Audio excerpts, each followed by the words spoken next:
Written in 1868 and 1869, Little Women remains one of the most beloved stories of all times and has been adapted for 7 films. But that's not all. The story of Jo March and the rest of the characters have been adapted into an opera, TV movies, and a stage musical.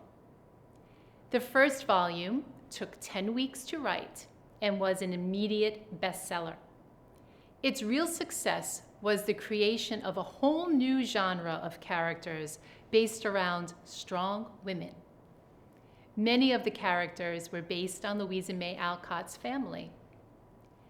The popularity of the book forces us to simply recognize ourselves and our daily actions. Despite Alcott's initial reluctance to write a girl's book, as requested by her publisher, once published, it has never been out of print. And here to give an excerpt from one of the most important books about strong family bonds and independent women is Judy Brewster. Jo was the first to wake in the gray dawn of Christmas morning. No stockings hung at the fireplace, and for a moment she felt much disappointed. Then she remembered her mother's promise, and slipping her hand under her pillow, drew out a little crimson-covered book. She knew it very well, for it was that beautiful old story of the best life ever lived. She woke Meg with a Merry Christmas and bade her to see what was under her pillow. A green-covered book appeared, with the same picture inside, and a few words written by their mother, which made their one present very precious in their eyes. Presently, Beth and Amy woke to rummage and find their little books also, one dove-colored, the other blue, and all sat looking at and talking about them while the east grew rosy with the coming day.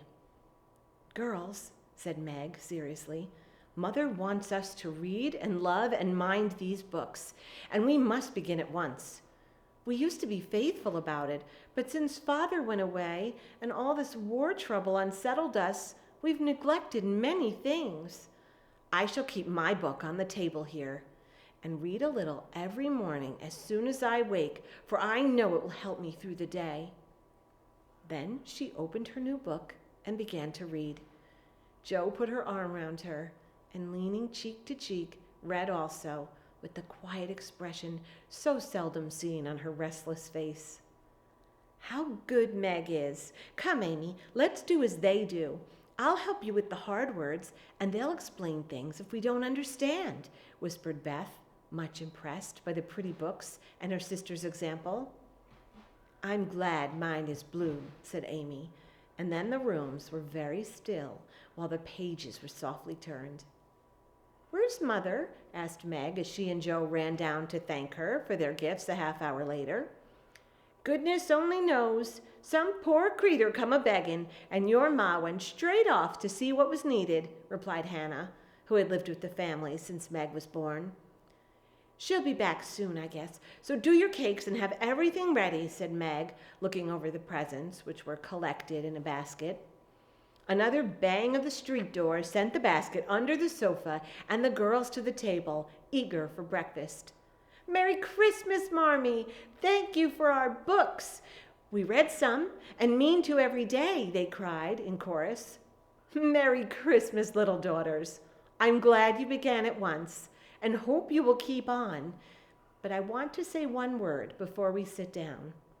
Not far away from here lies a poor woman with a little newborn baby.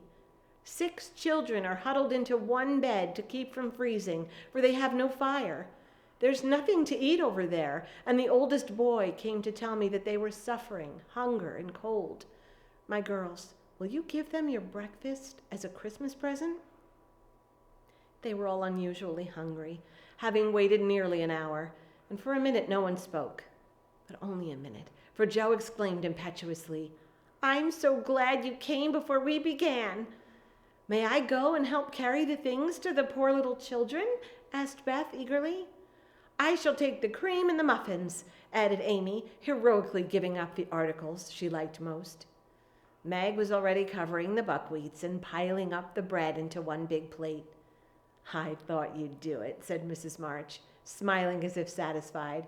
"You shall all go and help me, and when we come back we will have bread and milk for breakfast and may get up at dinner time." They were soon ready, and the procession set out. If you're enjoying this, please go to our website, www.brewstertheater.org, and help us get through the rest of these months.